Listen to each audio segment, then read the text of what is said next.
मंच पर विराजमान मध्य प्रदेश के यशस्वी और लोकप्रिय मुख्यमंत्री श्रीमान शिवराज सिंह जी,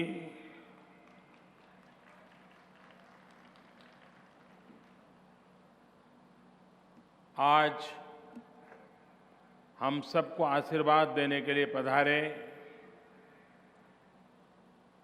परम पूज्य स्वामी अवधेशानंद जी,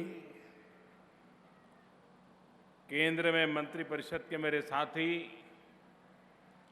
श्रीमान नरेंद्र सिंह जी तोमर, श्रीमान फग्गन सिंह जी, मध्य प्रदेश भारतीय जनता पार्टी के अध्यक्ष श्रीमान नंद कुमार जी,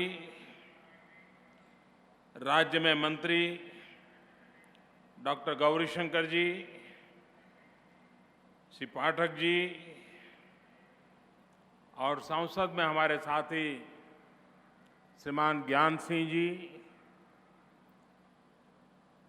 यहाँ पधारे हुए मंत्रिपरिषद के सभी महानुभाव, सभी सांसदगण, विधायकगण और विशाल संख्या में पधारे हुए मेरे प्यारे भाइयों और बहनों,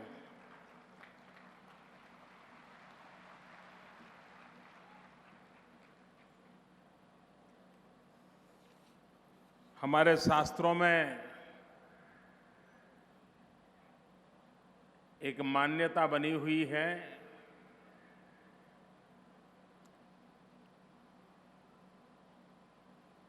कि अगर हम यात्रा कर नहीं सकते हैं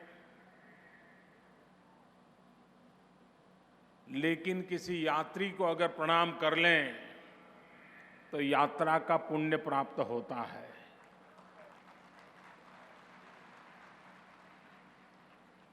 तो मैं भी आप सभी यात्रियों को प्रणाम करके जो पुण्य आपने कमाया है वो आपसे कुछ हिस्सा मांग रहा हूं, लेकिन वह हिस्सा मैं मेरे लिए नहीं मांग रहा हूं।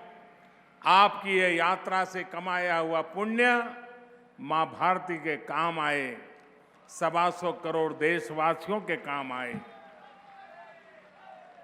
इस देश के गरीब से गरीब की जिंदगी के बदलाव लाने में काम आए।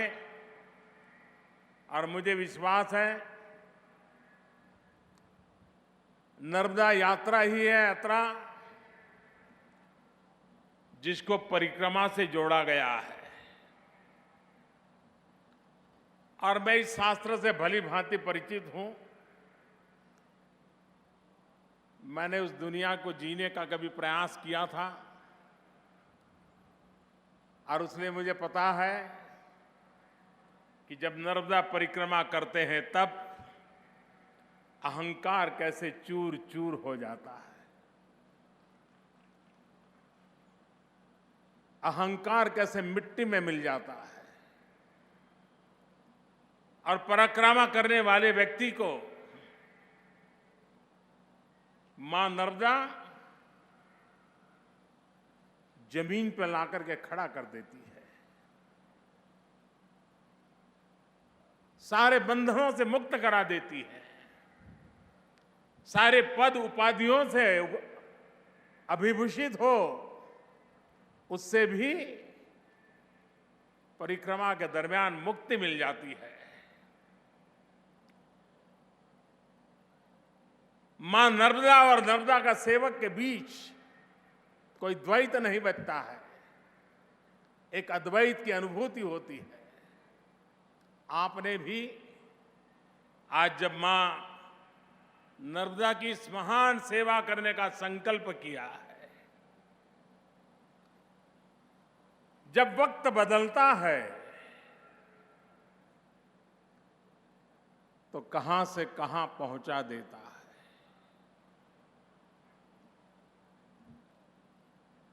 और जब अधिकार भाव प्रबल हो जाता है,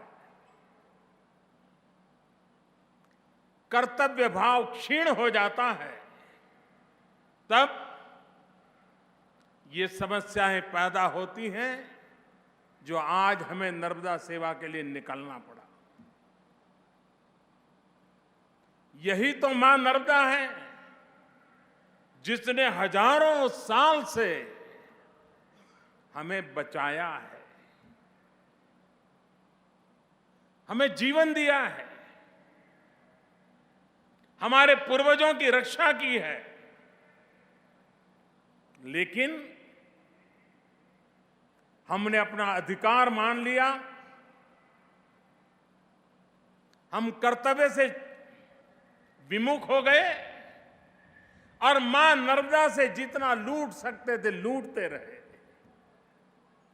अपने स्वार्थवश, अपनी आवश्यकता के अनुसार मां नर्मदा की तो परवाह नहीं की, हमने अपनी परवाह जरूर की।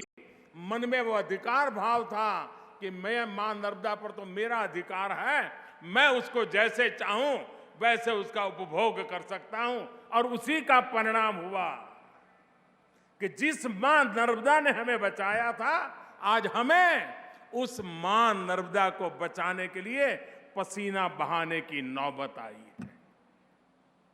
अगर कर्तव्यभाव से हम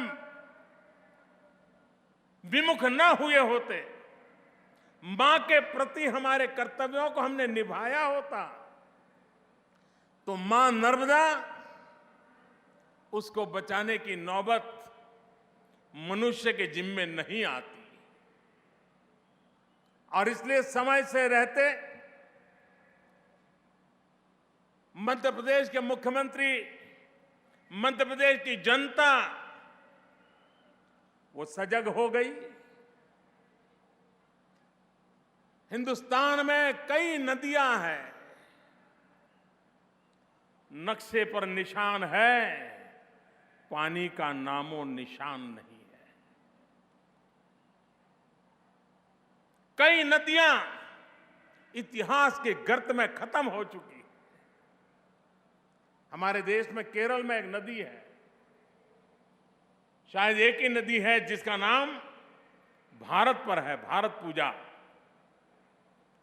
उस केरल की नदी बचेगी कि नहीं बचेगी, ये चिंता का विषय है। ऐसा तो नहीं था कि पानी के उपयोग के कारण नदी खत्म हुई है। नदी की रक्षा के लिए जिन तत्वों के साथ उसकी रक्षा का दायित्व होता है, वो अगर हम नहीं निभाएंगे तो मानव जात को कितना बड़ा नुकसान होगा। हम भली भांति जानते हैं कि मां नर्मदा बर्फीली पहाड़ियों से नहीं आती है, बर्फ के चट्टानों से पिघल के नहीं आती है। मां नर्मदा एक एक पौधे के प्रसाद से प्रकट होती है और जो हम लोगों को हमारे जीवन को पुलकित करती है। और इसलिए मध्य प्रदेश सरकार ने मां नर्मदा के उज्जवल भविष्य के लिए, मां नर्मदा की गारंटी के लिए सबसे प्रमुख काम हाथ में लिया है, वो है पेड़ लगाने का, वृक्षारोपण का। हम जब पेड़ लगाएंगे तब हमें भी अंदाज नहीं होगा कि हम आने वाली पीढ़ियों की कितनी बड़ी सेवा कर रहे हैं। हमारे पूर्वजों ने जो तप किया, साधना की, सेवा की, उसी का परिणाम है कि आज हम नर्मदा मैया का लाभ ले रहे हैं। आज हम जो पुरुषार्थ करेंगे, आने वाली अनेक पीढ़ियां हमें याद करेगी कि कोई एक वक्त था जब मां नर्मदा को बचाने के लिए पेड़ पौधों की मदद लेकर के फिर से एक बार मां नर्मदा को पुनर्जीवन दिया गया था। करीब करीब 150 दिन यात्रा, ये असंभव घटना।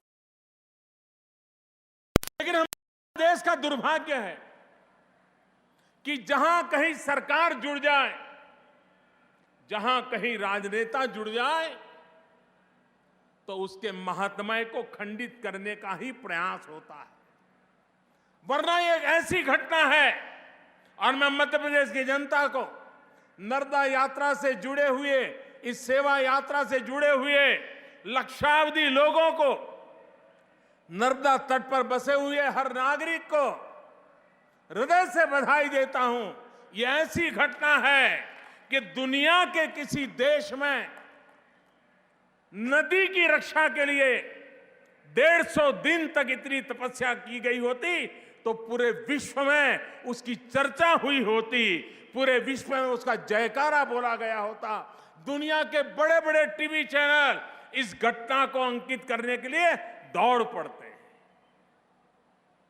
लेकिन यह हमारे देश का दुर्भाग्य है कि हमारी अपनी इन प्रयासों का वैश्विक सामर्थ्य क्या है, न उसको जान पाते हैं, न समझ पाते हैं और मौके गवा देते हैं। आज कहीं एक सोलर पार्क लग जाए तो भी दुनिया में चर्चा होती है कि उस देश के उस इलाके में सोलर पार्क लगा है मानवता की रक्षा के लिए। ये नदी बचाने का इतना बड़ा काम हुआ है, पर्यावरण की रक्षा का इतना बड़ा काम हुआ है, 25 लाख से ज्यादा लोगों ने संकल्प लिए हैं, कोटि कोटि जन उससे जुड़े हैं, शरीर को कष्ट दिया है, कठिनाइयों से गुजारे हैं दिन, स्वयं परिश्रम करके पैदल चल के मां पृथ्वी की रक्षा के लिए, नदी की रक्षा के लिए, पर्यावरण की रक्षा के लिए, मानवता की रक्षा के लिए इतना बड़ा अहम कदम उठाया है। और इसका नेतृत्व करने के लिए मैं शिवराज जी को, उनकी पूरी टीम को और मध्य प्रदेश की जनता को बधाई देता हूं। मेरा जन्म गुजरात में हुआ। नर्मदा के एक एक बूंद पानी का मूल्य क्या है वो गुजरात के लोग भली भांति जानते हैं। और आज आपने जब नर्मदा के भविष्य के लिए इतना बड़ा अभियान उठाया है तो मैं गुजरात के गांवों की किसानों की तरफ से, वहां के नागरिकों की तरफ से, राजस्थान के गांव की तरफ से, किसानों की तरफ से, वहां के नागरिकों की तरफ से, महाराष्ट्र के गांव की तरफ से, महाराष्ट्र के किसानों की तरफ से, महाराष्ट्र के नागरिकों की तरफ से मध्य प्रदेश की जनता का, मध्य प्रदेश की सरकार का, मध्य प्रदेश के मुख्यमंत्री का अनेक अनेक अभिनंदन करता हूं, उनका धन्यवाद करता हूं। इन दिनों देश में स्वच्छता अभियान, उसको अब एक ढांचागत व्यवस्था मिली है। लगातार थर्ड पार्टी के द्वारा हिंदुस्तान में इवैल्यूएशन हो रहा है। कौन सा राज्य में स्वच्छता का क्या चल रहा है, कौन सा शहर स्वच्छ है। जन भागीदारी लोकतंत्र की सबसे बड़ी ताकत होती है। और अगर हम जन सामर्थ्य, जन शक्ति, जन भागीदारी इसकी उपेक्षा करेंगे तो सरकारें कुछ भी करने में समर्थ नहीं होती है। कितने ही अच्छे विचार क्यों न हो, कितना ही अच्छा नेतृत्व क्यों न हो, कितनी अच्छी व्यवस्था क्यों न हो, लेकिन जन समर्थन के बिना कभी भी कोई चीज सफल नहीं होती। और जन समर्थन से कैसे सफल होती है इसका उत्तम उदाहरण मध्य प्रदेश ने प्रस्तुत किया है। पिछली बार जब सर्वेक्षण हुआ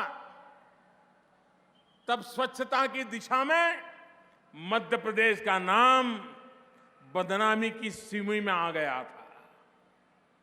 लेकिन मध्य प्रदेश ने मन में ठान ली,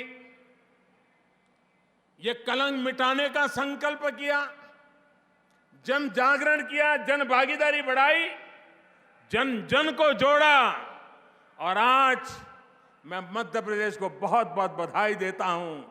देश में जो 100 सिटी सफाई के लिए आकलन किया गया, उन 100 में 100 में 22 मध्य प्रदेश के हैं। ये बहुत बड़ी सिद्धि है। हिंदुस्तान के और राज्यों को भी प्रेरणा देने वाला काम स्वच्छता की दिशा में मध्य प्रदेश ने जन भागीदारी से करके दिखाया। इंदौर और भोपाल हिंदुस्तान के टॉप पर पहले और दूसरे नंबर पर आए। 100 में से 22 शहर स्वच्छता के अंदर अग्रिम पंक्ति में आ जाए। इसका मतलब यह हुआ कि पूरे राज्य में प्रशासन ने, शासन ने, जनता जनार्दन ने इसे अपना काम माना और उसी का परिणाम हुआ है ये नर्मदा योजना, नर्मदा सेवा यात्रा की सफलता। ये सफलता भी सरकार की ताकत के भरोसे नहीं हुआ है, ये जनता जनार्दन की ताकत के भरोसे हुआ है। और जनता की ताकत जब जुड़ती है तो कितने बड़े परिणाम आते हैं। शिवराज जी ने 6 करोड़ का लक्ष्य रखा है 2 जुलाई को पेड़ लगाने का, और उन्होंने ये 6 करोड़ पेड़ की व्यवस्था के लिए भी पिछले 1.5 साल से लगातार काम कर रहे हैं। ये चीजें अचानक नहीं हो रही है। उसके लिए नर्सरी के अंदर सारी व्यवस्थाएं की जाती है, तब जाकर के होते हैं। लेकिन हम जैसे परिवार में एक संतान की देखभाल करते हैं, वैसे ही इन नए हम बोने वाले पेड़ पौधों की मावजत करेंगे, चिंता करेंगे, तब जाकर के वो वटवृक्ष तैयार होगा। हमारे यहां शास्त्रों में कहा जाता है कि जो 1 साल का सोचता है वो अनाज बोता है, लेकिन जो आगे का भविष्य का सोचता है वो फलदार वृक्ष बोता है। ये फलदार वृक्ष बोने का काम ये आने वाले दिनों में अनेक परिवारों को एक आर्थिक गारंटी का भी कारण बनने वाला है।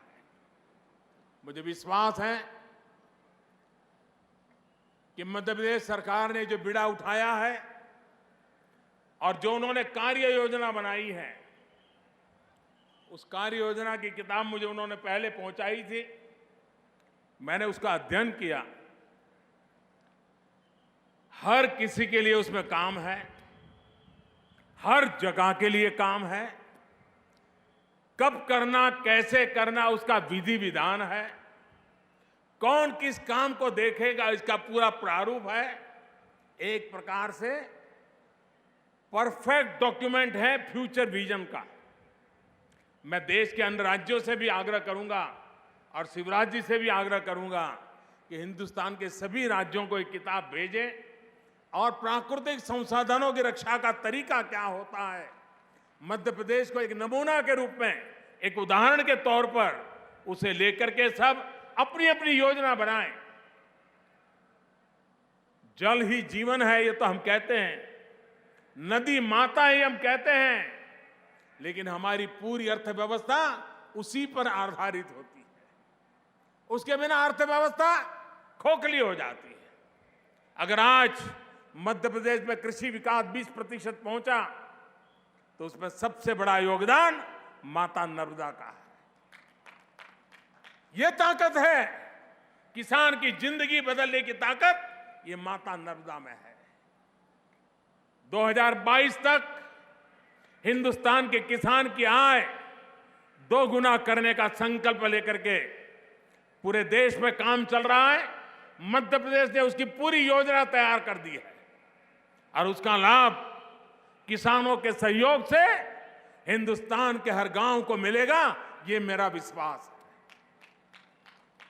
भाइयों बहनों, 2022 आजादी के 75 साल हो रहे हैं।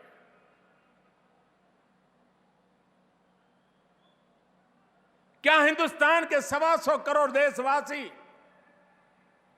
हर पल 2022 का स्मरण नहीं कर सकते हैं? हर पल आजादी के 75 साल की याद नहीं कर सकते हैं? जिन महापुरुषों ने देश के लिए बलिदान दिया, जीवन लगा दिया, जवानी जेलों में खपा दी, कुछ फांसी पे तख्त पर चढ़ गए, जिन्होंने अपने जीवन के परिवार तबाह कर दिए मां भारती की आजादी के लिए। क्या उनके सपनों को याद करते हुए हम संकल्प नहीं कर सकते कि वो 2022 तक व्यक्ति के नाते मैं देश के लिए इतना करूंगा, परिवार के नाते इतना करूंगा, समाज के नाते इतना करूंगा, हम गांव के लोग मिलके ये करेंगे, हम नगर के लोग मिलकर के ये करेंगे, हम संस्था के नाते ये काम करेंगे, हम समाज के नाते ये काम करेंगे, हम राज्य के नाते, देश के नाते ये संकल्प करेंगे। 2022 नया भारत बनाने का सपना लेकर के चलना है, हर हिंदुस्तानी को जोड़ना है। आजादी के आंदोलन में जैसे देश जुड़ गया था, देश को नई ऊंचाइयों पर ले जाने के लिए, नया भारत बनाने के लिए हर देशवासी को जोड़ना है। और इसलिए मैं आग्रह करूंगा, देशवासियों से आग्रह करूंगा, मैं मध्य प्रदेश के सभी संगठनों से आग्रह करूंगा, आप भी मिल बैठकर के तय करिए कि 2022 तक देश के लिए आपकी संस्था, आपका परिवार, आपका समाज, आपका संगठन, आपका दल क्या करेगा। आप लोग तय कीजिए। एक बार देश में माहौल बने, अभी हमारे 5 साल है, 5 साल में हम देश को कहां से कहां पहुंचा सकते हैं। मुझे विश्वास है अगर 125 करोड़ देशवासी एक कदम देश के लिए आगे चल पड़ेंगे तो देश 5 साल के भीतर 125 करोड़ कदम आगे निकल जाएगा दोस्तों। और इसलिए हम इस संकल्प को लेकर के चले। मैं आज पूज्य अवधेशानंद जी का विशेष आभारी हूं, जो आशीर्वचन उन्होंने मेरे लिए कहे हैं, जो भाव उन्होंने प्रकट किए हैं। मैं ईश्वर से यही प्रार्थना करूंगा कि हम सब में वो क्षमता आए, वो अच्छाइयां आए, वो समर्पण का भाव आए, ताकि देश की सही सेवा करने के लिए हम अपने आप को योग्य पाएं, योग्य बना पाएं। मैं उनके इस आशीर्वाद वचन के लिए हृदय से बहुत बहुत आभार व्यक्त करता हूं और उनको प्रणाम करता हूं। मैं आप सबको भी हृदय से बधाई देता हूं। और जैसा शिवराज जी ने कहा, यात्रा का यहां विराम है, लेकिन अब यात्रा में जो भी सोचा, जो भी देखा, जो भी किया, इसको चरितार्थ करने का यज्ञ शुरू हो रहा है। ये सेवा का यज्ञ शुरू हो रहा है। यात्रा समाप्त हुई, यज्ञ आरंभ हुआ। यज्ञ में आहुति देनी पड़ती है, समय देना पड़ता है, अपनी सारी इच्छा आकांक्षाओं को समाज के लिए आहूत करनी पड़ती है। मुझे विश्वास है ये नर्मदा के उज्जवल भविष्य का यज्ञ आप सबके सफल प्रयत्नों से अवश्य नई ऊंचाइयों को प्राप्त करेगा। इसी एक भावना के साथ आप सब मेरे साथ बोलेंगे, दोनों मुट्ठी बंद करके हाथ ऊपर करके बोलेंगे। मैं कहूंगा नर्मदे, आप कहेंगे सर्वदे। नर्मदे। आवाज मां नर्मदा के उस किनारे तक पहुंचनी चाहिए, खंभात की खाड़ी तक। नर्मदे, नर्मदे, नर्मदे, नर्मदे, नर्मदे, नर्मदे, नर्मदे, नर्मदे, नर्मदे। बहुत बहुत धन्यवाद।